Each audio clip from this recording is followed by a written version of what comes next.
We spend 85% of our lives inside. But have you ever stopped to think how the design of a building is affecting you? Architecture can change the way you feel, the way you behave. It can even change the brain. That feels real already. Architects are impacting the structure of my brain, but they're not taking into consideration how. Are we so obsessed with shiny icons that we've stopped thinking about the people inside them? That is absolute nonsense. We're all architects, and we all live in the real world. It's time to rethink our relationship with the most important buildings in our life. The places where we work, where we live, and where we play. In this programme, I'm going to look at where we work. Our workplaces, factories, schools or offices should inspire us, motivate us, and bring out the best of our abilities. But are these spaces doing just the opposite? My first visit to this building was somewhat, oh no, do I have to work in a place like this? I'm going to prove the link between the design of a space and how it makes us behave. I think they're driving him mad. Whee! Is it possible to design a workplace that could make us happy and more productive? It is really joyful. You're never going to look at where you work in quite the same way again.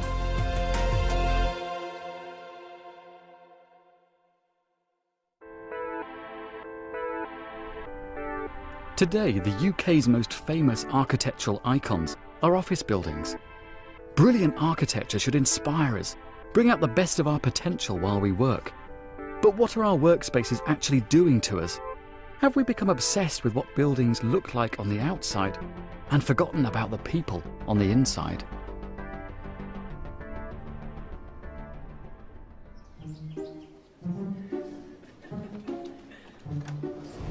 Most of us don't work in architect-designed palaces. We work in places like this, with deep plan, few windows, a low ceiling, fluorescent bulbs blaring above you, and the boss watching over your shoulder, and a jolly picture of a forest to compensate for the miseries.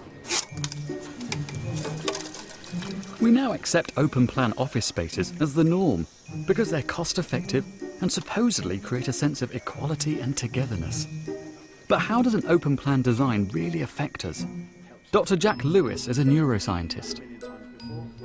I think open-plan offices were designed with the idea in mind that people can move around and interact freely, and that should promote creativity and better problem-solving strategies. But of course, distractions that you want, that you choose to use, are great. But if you're just getting into the work you're doing, you're starting to make progress, and then a phone goes off in the background, it actually ruins your ability to focus on what you're doing. We're here to test how easily you're distracted. We're going to see what's going on inside that brain of yours. Not much. I doubt that. I've got a deadline. I must write a newspaper column, and I must do it now. This headwear isn't my thinking hat. It's an EEG cap. And while I get down to some work, Jack wants to see how good my brain is at coping with everyday distractions in an open-plan office. Hi there, Tom. It's Gabby. Green and blue colours denote quite low levels of activity. It basically means he's thinking and he's not distracted. Whenever external stimuli are being processed by the brain, distracting him from what he's doing, that's when you get these bands of red. So there's a conversation going on over here, even though he's probably not really aware that it's there. You can see the responses in the brain nonetheless. Ah, right. It's quietened down a bit. Maybe I can get some work done now. Hang on. Who are this lot? Looks like Dr. Jack's invited some friends along. So is everyone else okay with that? Because I'm really not okay with what we were just told. I'm not saying late. So, well, you're going to talk to Darren now? No, I'm saying we all should. We all should. Because it's an emotional subject matter, it's impossible not to react to it. Go to the pub and arrange a meeting. Pub? Watch what happens when someone actually physically jolts him. Okay, watch this. You see that? No amount of mental effort will enable you to block that out. Anyone seen the key to my desk? Can we check those? We've got them. Oh, did you see the response to the keys? I think they're driving him mad. Hello. Gordon Bennett, when you were throwing those keys about. Oh, nice. Never thought of myself as a stylist before, but I've seen other people do it. I don't think I could ever work in an open plan office again. It's quite an impressive experience to actually see the direct effect that just even something as simple as someone talking on telephone can have. The EEG shows how the design of spaces can stop our brains working. But is it possible that architecture could cause actual physical changes to our noggin? Here in California, they've been studying just that. We used to think that human beings were born with all the brain cells we'd ever have. But just a few years ago, one of the world's best neuroscientists, Professor Fred Gage, made a breathtaking discovery. Human adults can grow new brain cells.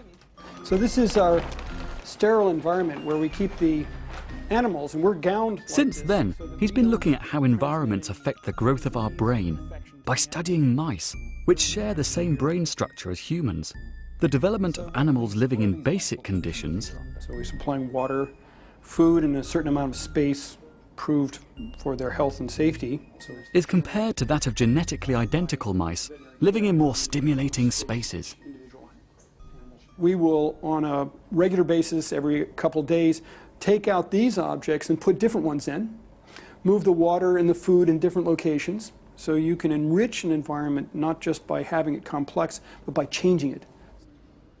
But what does a stimulating environment and the increased brain activity actually do to their grey matter?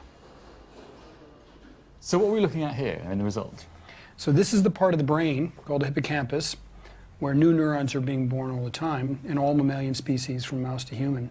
The red colors corresponds to a newly being born cell, and these green ones were cells that were born 2 months earlier, but now have matured. And we can actually quantify this, and in some cases we've seen over a period of a month as much as 15% increase in volume. In a month, 15%? In a month.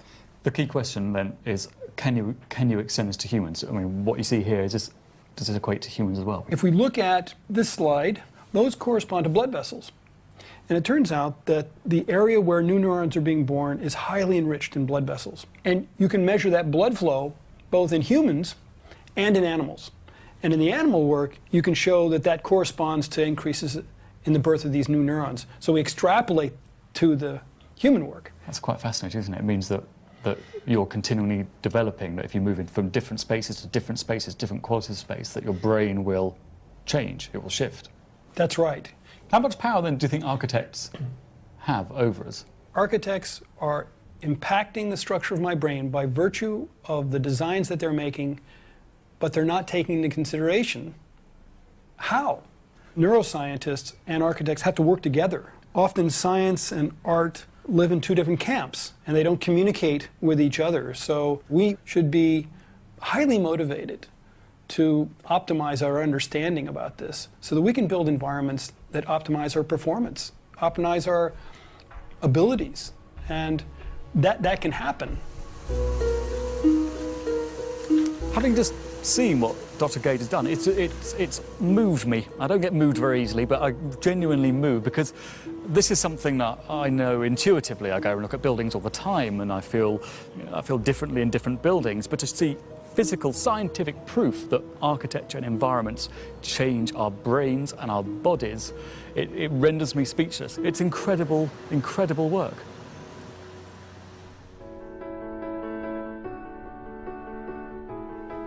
Sit up straight. Dyke off. Professor Gage's work proves that building spaces that are stimulating is absolutely vital. Schools are a workplace for teachers, but they're also the first and most formative workplace children will ever experience. This South London school used to be one of the country's worst, and bullying was rife. All that changed when a new headmaster and a team of architects set about massively redesigning the inside of the buildings. It was a revolution, significantly changing the behaviour of the pupils for the better. It began with a simple experiment in the corridors. where the spaces bred physical conflict.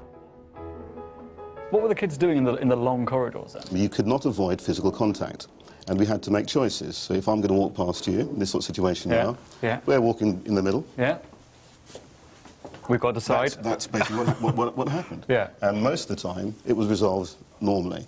But some of the time, it wasn't. And so you ended up with unintended consequences of simply asking a child to go from one lesson to another. I mean, did you make sort of subtle changes in the early stages? But I decided to spend a few pounds on some cans of paint and to just paint a line in the middle of the corridors and the stairwells and to ask children to walk on the left.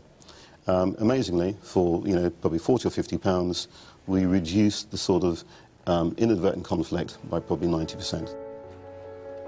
Such simple but effective measures set the school trust in search of a team of architects who could psychologically unpick and reinvent the school spaces. When you came here for the first time, what kind of behaviour did you see? What kind of impact did you think the architecture was having? Yeah. Well, my first impression was there is a fine line between the penal and the education systems. It had all of those institutionalized hallmarks. Every floor looked identical, every door looked identical. I could see every time the bell went, 1,200 pupils charging down corridors which were too narrow to contain them, and coming to an avalanche of bodies at the end of that run.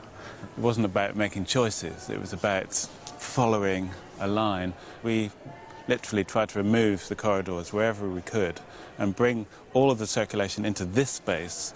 This kind of space was absolutely not available. This was 2 external courtyards. The boys played football and got in trouble because the football would hit the windows, and the girls thought that their allocated garden was pants. So we made doors from the classrooms. What had been external walls were now internal because of the roof. Okay. They could come straight out of a classroom onto this platform, and it made people calm down. It made people more relaxed and less manic, because there was less need to charge down a pipe. Another theme was to de-institutionalize it, and that was done mainly with colour, but also with geometry or anti-geometry. The elements that we added had a very different scale to them. No seams in the floor, but a kind of human scale to the joints of that. These are things which I think matter quite a lot to your perception of how you understand a space automatically. You don't necessarily consider it, but that's how you feel it. The net effect of the physical changes to the building was astonishing. In just a few years, there was a 4-fold increase in pupils achieving at least 5 decent GCSEs, and exclusions were down from 280 a year to near 0. I can say things which people wouldn't normally notice. These lockers have lasted for 5 years, and no one's ever damaged a single one. If there's another school in the country that can say that, then I'll say, good on you. I think buildings can be interesting enough for pupils to be stimulated intellectually. I think that the calming effect of certain types of space is beneficial, but perhaps the most difficult one to define is the sense of pride that a beautiful building can instill in all the users, and that's about morale. We did have a great sense of achievement because it was against the odds. Many of the ideas were deemed to be absurd. It was not seen as sensible. By reshaping its spaces, Kingsdale has proved the extreme effect that design can have on our behaviour.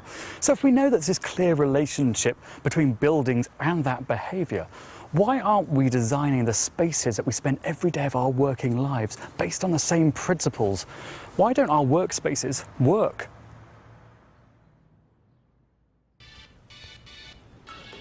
Today, the inside of most of our office spaces are open plan, but that wasn't always the case. Until the end of the 1960s, Britons lived and worked in rooms. But that all changed when one architect designed a building that challenged every idea about what an office should be. Completed in 1975, the Willis building in Ipswich was brilliant, both outside and in. It was designed by an emerging young architect called Norman Foster. Foster was in love with a new style of high-tech American architecture. Space frame technology that enabled the construction of big buildings using the least amount of materials possible. That technology inspired him to build this, the first true large-scale open-plan office in the UK. Between leaving school at 16 and starting to study architecture at 21, I'd experienced some pretty awful industrial environments and pretty awful working environments. And I just knew that it didn't have to be like that, that it could be better. The key to this building is its super strong steel and concrete frame, from which Foster could hang on one side his great exterior walls like a curtain of glass and keep the inside as column-free as possible. Foster believed these vast open spaces, basically big sheds, were the answer to all our problems. And that's all this building is, a series of hangar-like spaces stacked on top of one another.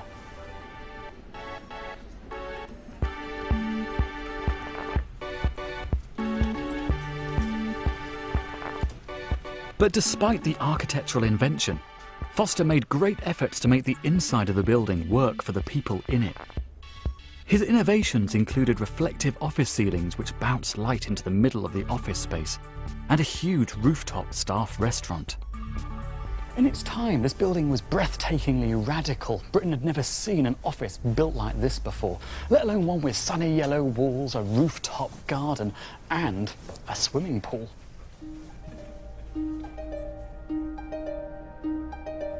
In the 90s, the pool was covered over to make more office space, but the building's Grade 1 listing meant it couldn't be removed. I had no idea that the swimming pool was right in the centre of the building. Well, look, let me pull away where the floor is now. And you can see the old ceramic tiles. And even these, the green tiles with their non-slip surface.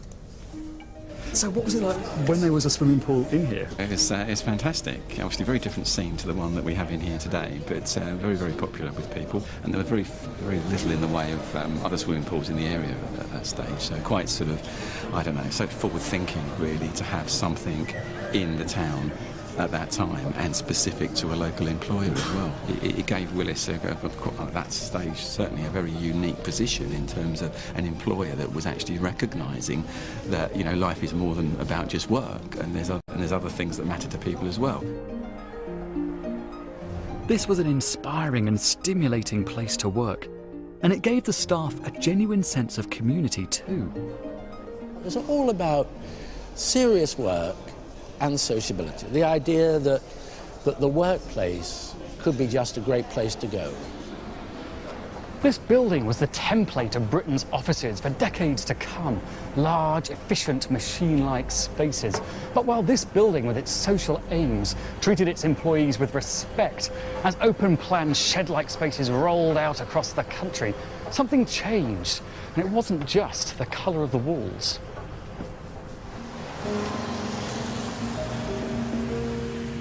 Today, what's missing from our big office buildings is the stimulation, the inspiration and the community that was found at the Willis building. All we've retained is the open plan bit.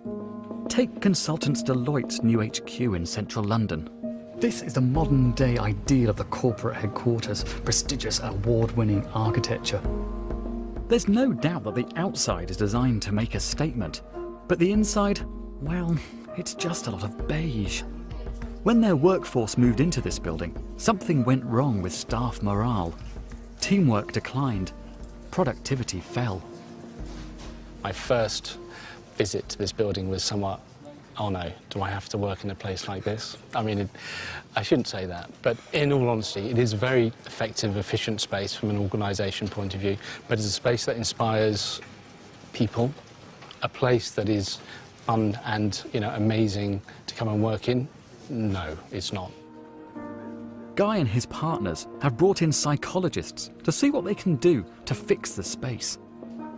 We noticed that there was a lot of stuff centred on the idea of having a clean desk, a lean space, as people call it. Now, psychologically, that doesn't make any sense at all. Because if you put any other kind of animal in a lean, clean space, it gets unhappy. You'll find that people would feel less at home, less psychologically comfortable, and if they're less psychologically comfortable, they will almost certainly be less productive. We found links between a lack of psychological comfort and complaints about things like sick office, sick building syndrome. So it may well be the case that if, for example, you've got people saying they've got colds, it's too hot, it's too cold, we're going home because you've got the flu, whatever those reasons are, it may well have absolutely nothing to do with the air conditioning system and everything to do with how they're managed in the space. Craig and his team are beginning experiments to see what effect the simplest of human touches will have on the way the office spaces affect the staff at Deloitte. And we're going to be looking at bringing plants in. So, you know, just bringing a plant in, is that going to make a difference? I mean, I have to admit, I don't believe it at this. It might do. There's a limit to what more Deloitte can do. Typically, they don't own the building, they lease it. And it's the developers that dictate the interior architecture before a building is let. So what was the brief for Rab Bennett, the architect of this building?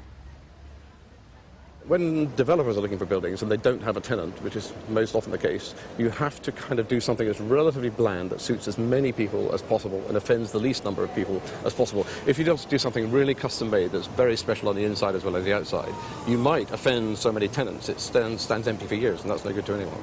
The direction that office space is beginning to go in should be better.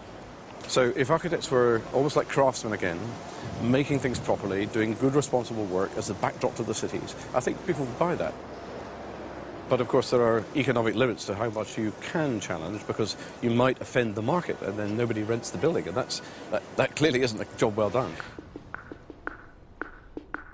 If market forces are dictating the internal architecture of our office buildings, how has the pioneer of inspiring and stimulating open-plan buildings responded?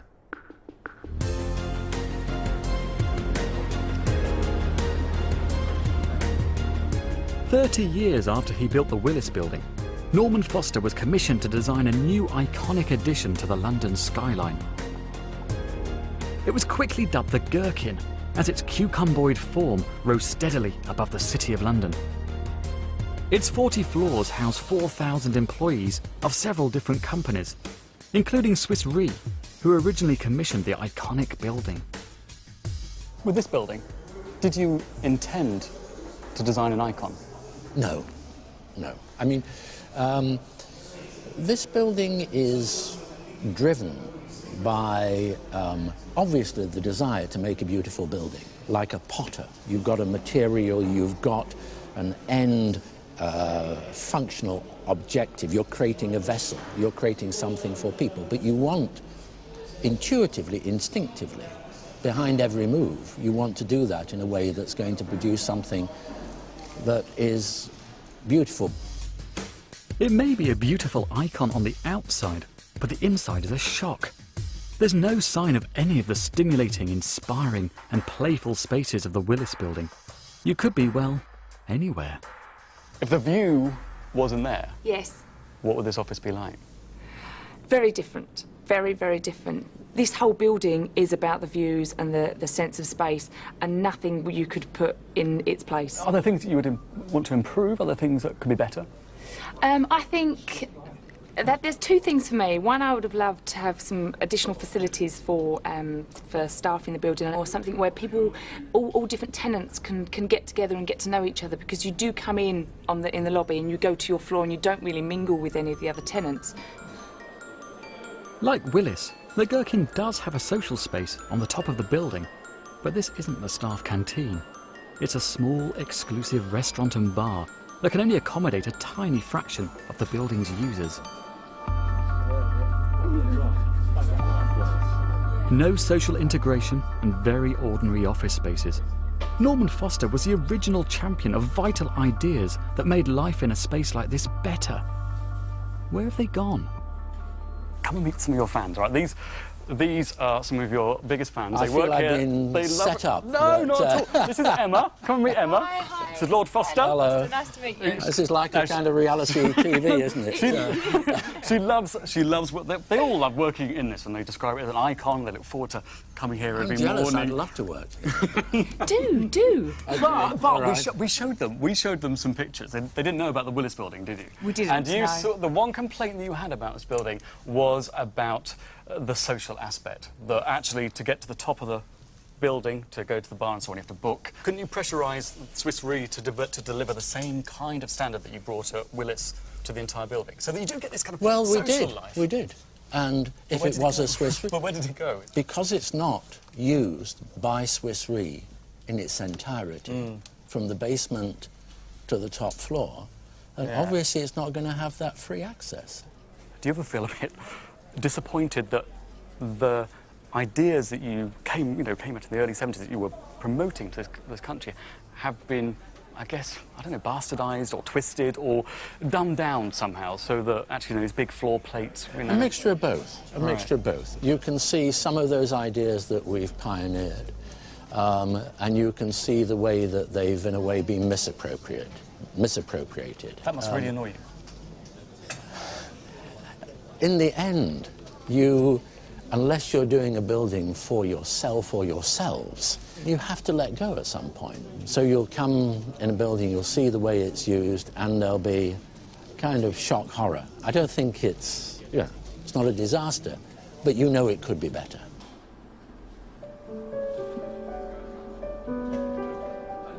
I don't really think it's enough for Lord Foster to say, what could I do about it? I really don't. If he can't change office culture, nobody else can. No other architect can challenge it. We in this country, we don't understand how broken our workplace culture is.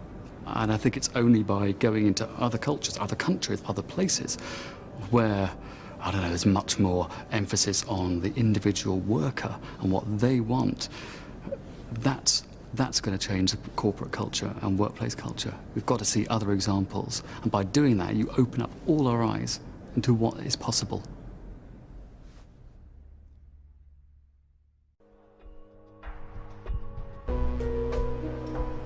It's clear it's vital to create workspaces that are stimulating, playful and inspiring on the inside, regardless of what they look like on the outside.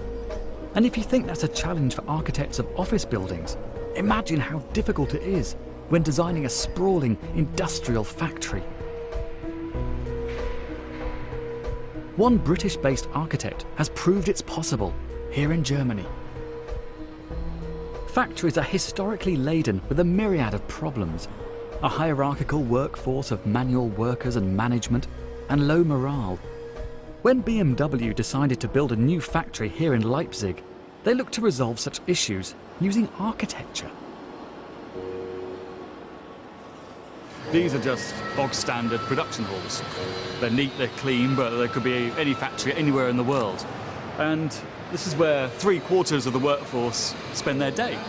Hours and hours and hours every day in just, very repetitive, ordinary activities. And the next one. Yet morale and productivity here are sky high. And all because of the very clever central building that architect Zaha Hadid placed at the heart of this plant. Now this is iconic architecture, but of a very different sort. The outside's pretty special, but it's the inside that's really, really striking. And it's not just the bosses who get to enjoy it.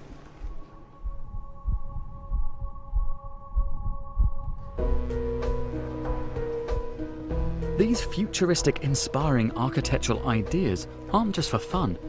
They actively break down hierarchy and unite the workers.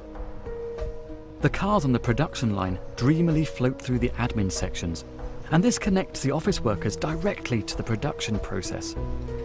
The manufacturing staff are also a constant presence in the office, as their spaces overlap with the admin staff. The gym, locker rooms, the shared staff canteen are all in this main building. The architecture deliberately blurs the boundaries. There's no feeling of us and them here. The management is not in some sort of building in town and this factory is outside. They're all in the same building. And people always thought, oh, it's going to smell of spray, but it never did. It was not noisy. And it really does celebrate the product, yeah. The end product. So it was, in a way, it's a kind of a 20th century project. It was about the car, it was about production, it was about the idea of kind of Fordism, mass production. But in this era, you know, automated mass production. How do you think it feels for the office workers to see the car, the production line, come through the office? Personally, I think it's really interesting that the vehicles run through there and that they have a link to production.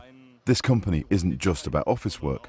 They can see what models we're building and how many of each.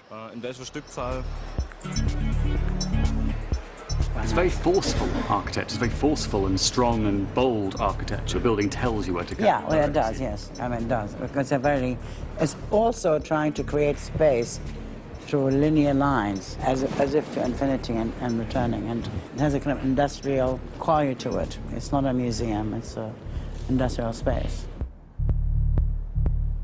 Architecture was the key to this building. It gave BMW what it wanted, high productivity, but not at the expense of its workers. The design of the building has given the workforce unity and self-worth in an inspiring and beautiful place. If that's possible here, on a colossal industrial scale, then surely it's possible in an office.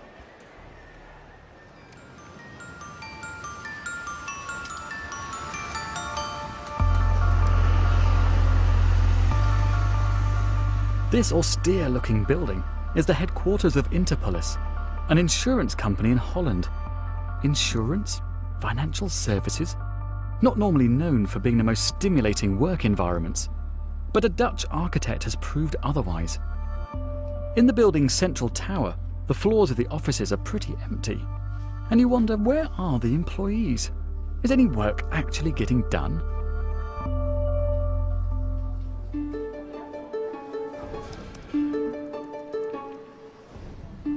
The architect, Erik Veldhoven, hasn't just given the staff of this building an inspiring space, he's also given them control. Veldhoven looked at what types of work the staff of the company actually did and designed the building to offer a choice of different spaces for different types of work. We are less than 1/3 of our work time at our private desks. So we don't need all these desks. It's more interested is what are we doing in the other 2/3 of our work time. To create for each activity the best facility. And there it starts.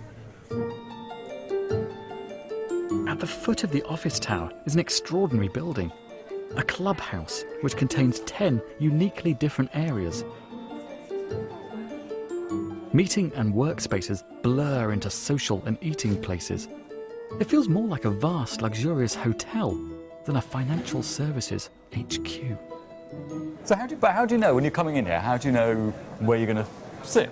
No, your day starts with what will I going to do today, and then you rethink what's the best place where I can do that. Alone or with colleagues, and then you choose one of these places. It's quite incredible the variety of different kinds of space, isn't it? I mean, over here. The designer of this lighthouse made here a long bench in a lot of light and colorful. Yeah. So it makes people happy. When you have a headache, don't go here. So you've got different designers to design all the different zones or different feelings. Yeah. Right. Yeah. I like these. They make you want to go. Yeah. Whee! Like that. These look a bit like ponytails, you know, on a hair. Like, yeah. They look like hair. It's weird. Oh, I mean, it all sounds cheesy coming out of my lips, but it is really joyful. It makes you feel really happy, and it's sort of quite unexpected to feel that in an office environment, because obviously I'm not used to. I'm not used to these kind of places. Absolutely. So this is also the office of the future. Oh, this is lovely. Oh, come and look at this. This is fantastic. Talk about this is like a womb-like interior, isn't it? It feels, you feel like you're in a body. Yeah. This is also the office. Yeah. You're loosening everything up. Yes. But then how does the boss keep control? Otherwise you could go off and do whatever you want. Control is not an issue anymore. When you do this, you manage on trust. You make a good system that they can have enough accountability, that they can show what they did, more than 95% of the people will do the things in the right way. But in the old system, you think that you control everything and everybody, but that's impossible. This is a unique building, and the way they work here is unique too. They've got control, they've got trust, they've got choice. But what will happen if we take all those things away? Welcome, everybody. 4 of the company's staff have volunteered to leave behind their clubhouse. So today, I am going to be your boss. I'm going to be your English boss, complete with bowler hat.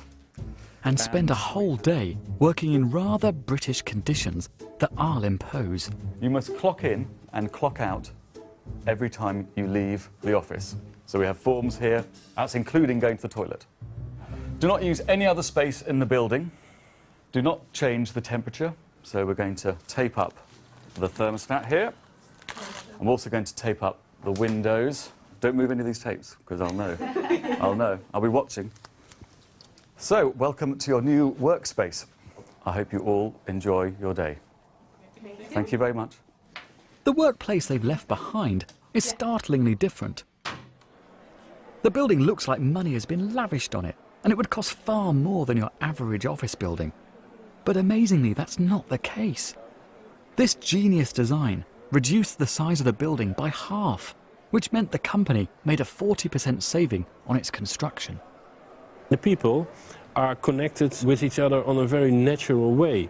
That makes a lot of creativity, what you don't get when you put people bounded on one place. Productivity in this company raises with 20%. 20%? 20% more productivity. Do you think Britain will ever learn to work better? Yeah, of course, of course. Taking a long time. Yeah, take a long time, but I will help you. As the day draws to a close, how have my volunteers coped, being cooped up in the dull little space I call home? Your boss has arrived. How has the room made you feel? Tired. Tired, yeah. Headache? Headache? Yeah. Really? And pain in my shoulders? Do you feel like you've worked better? No. Normally, I do a lot more. Because then I'm happier and I'm smiling and I'm proud about this company. And now I'm just sitting here like... really bored. fed up and bored Yeah. what I'm doing. So this guy, he designed your lovely office space. You're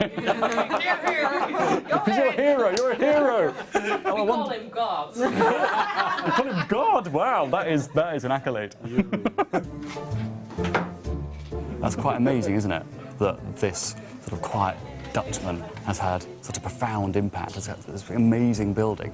What I'd read and what I'd seen doesn't prepare you for the impact of actually being in the space.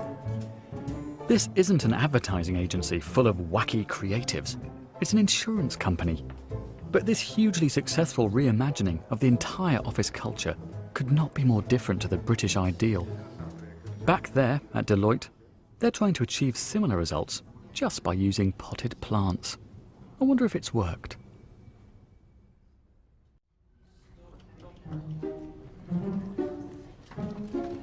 Here at Deloitte's London headquarters, the management have already started to address the issues created by the architecture.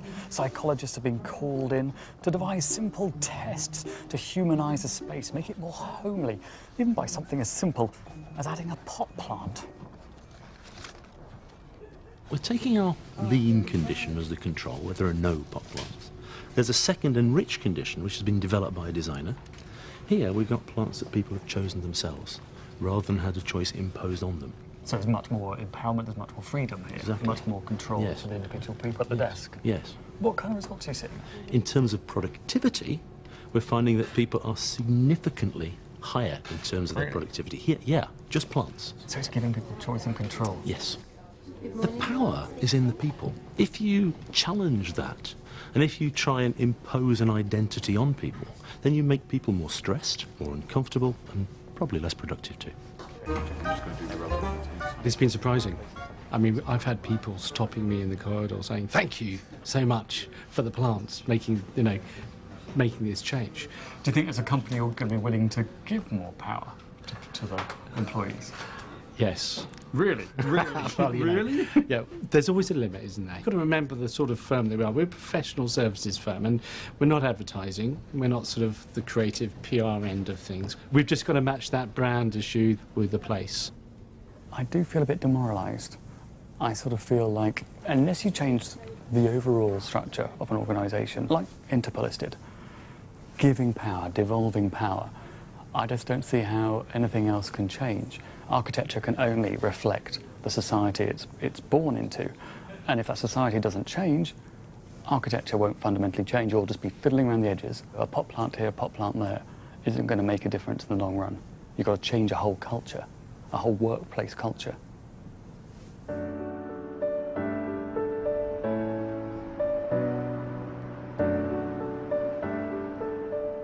In the early 1970s, Britain faced a choice. Would we embrace American-style workplaces as championed by Norman Foster and all the architects that subsequently copied him? Or was there another way? If only British architects like Foster had looked to Europe instead of America back then, everything might have been so different. There's one building here in the Dutch town of Apeldoorn that pointed the way. Centraal Beheer, designed by the visionary architect Herman Hertzberger. Now this is the kind of building I think is a real icon of architecture. And this guy over here, he's the real superstar of architects. But they are waiting for us. Is Professor Hertzberger famous in China? Yeah. Wow, that is... Look at this, it's like being with Madonna or something. This building, a stack of perfect cubes on the outside, seems like it might be quite simple on the inside. In fact, the cubes create an intricate space. Just trying to find your way around this labyrinth can be confusing, but it's also incredibly stimulating to wander over the terraces and the tiers. It's the complete opposite of a bland, open-plan office. The idea was to make it a city and to make it sort of outside. Yeah. The light coming from above, the material of streets, and this has the feeling of a Mediterranean city. Yeah. These workspaces have very low ceilings. Feels almost cosy, but they also encourage concentration. That's why operating tables have low ceilings above them as well. But when you want to break free from your desk and have a brainstorm, there are always balconies perched out onto this beautiful atrium with natural light flooding down and stimulating sights and sounds everywhere. The thinking was to make individual working places, yet having communication, making it all together one social space. The important thing is we worked very hard on the acoustics. People can talk and you're not too much distracted. Uniquely, when this building opened, the staff were asked to completely furnish their workspaces themselves. So did you come up with the idea of people bringing their own furniture, their own stuff and knickknacks? At that time, that was the end of the 60s, that was a need, an urge for people to show their identity. And they were sort of competing each other with things, with animals. They brought in birds and animals and things. There's one thing I know, that is that the restaurant was so popular that people who used to go home to their wives for lunch stayed in the building. And of course, there were very many relationships because you see each other all the time. And so this was going to be very free. Yeah. And it caused also marriage problem. Really? The building caused marriage problems? You're to blame, you're to blame. I was to blame. This is what architecture should be. It should be a three-dimensional, stimulating, tactile, human thing. It shouldn't just be about the look of it. Many architects, they get strokes from God, you know, and they, you know, this doesn't work that way. It's not the structure that's important, but what people can do with it. Can you talk a little bit about where that idea came from? Where did this idea disappear is for me a more interesting question, because of course the user is, you're not doing it for yourself, you're doing it to make the life possible. And a whole lifetime in this building was also possible. 40 years after they appeared in this wonderful footage shot here at Central Bahia, 2 of the original staff have only just moved out of the building.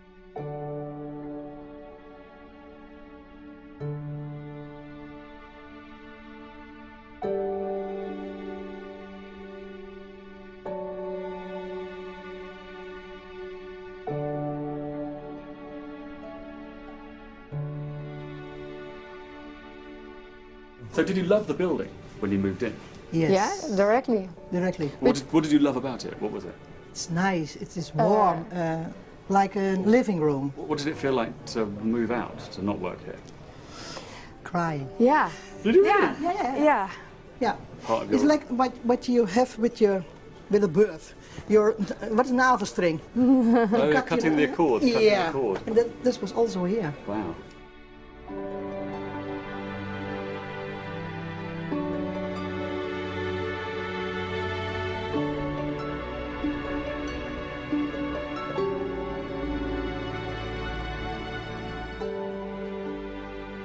So whose fault is it we've ended up with these broken spaces?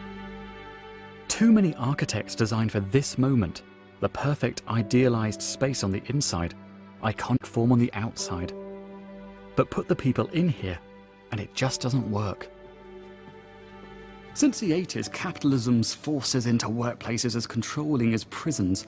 And I could blame the architects, but they've just been weak, responding to market forces, designing shiny-skinned icons rotten to the core, like the Shard, next year's architectural event.